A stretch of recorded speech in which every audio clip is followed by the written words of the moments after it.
एक बार महात्मा बुद्ध किसी गांव में अपना प्रवचन दे रहे थे।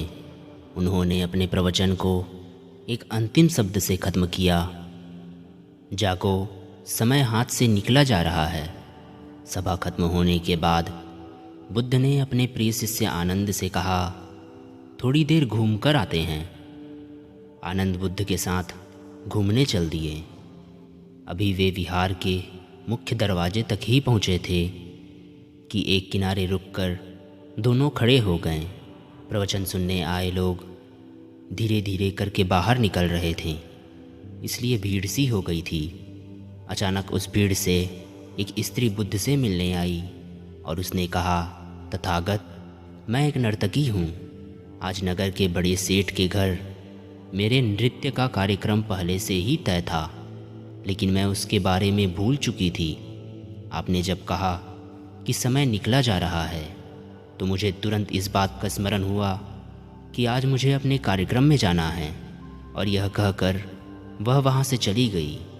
उसके बाद एक डकैत बुद्ध से मिलने आया और उसने कहा, तथागत, मैं आपसे कोई बात नहीं छुपाऊंगा।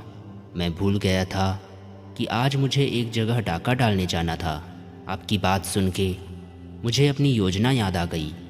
उस डकैत के जाने के बाद धीरे धीरे चलता हुआ एक बूढ़ा व्यक्ति बुद्ध के पास आया और कहा, तथागत, मैं ज़िंदगी भर दुनियादारी के चीज़ों के पीछे भागता रहा।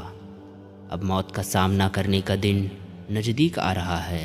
तब मुझे लगता है सारी ज़िंदगी यूं ही बेकार हो गई।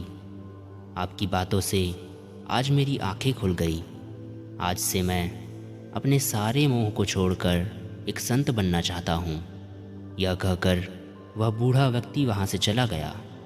जब सभी लोग चले गए तब बुद्ध ने कहा, देखो आनंद, मैंने प्रवचन एक ही दिया है, लेकिन हर किसी ने उसका अलग अलग मतलब निकाला है। जिसकी जितनी झोली होती है वह उतना ही दान समेट पाता है। निर्वाण प्राप्ति के लिए भी मन की झोली को उसके लायक होना चाहिए, इसलिए मन का शुद्ध होना बहुत ज़रूरी है। दोस्तों, यह कहानी आपको कैसे लगी कमेंट में ज़रूर बताइएगा।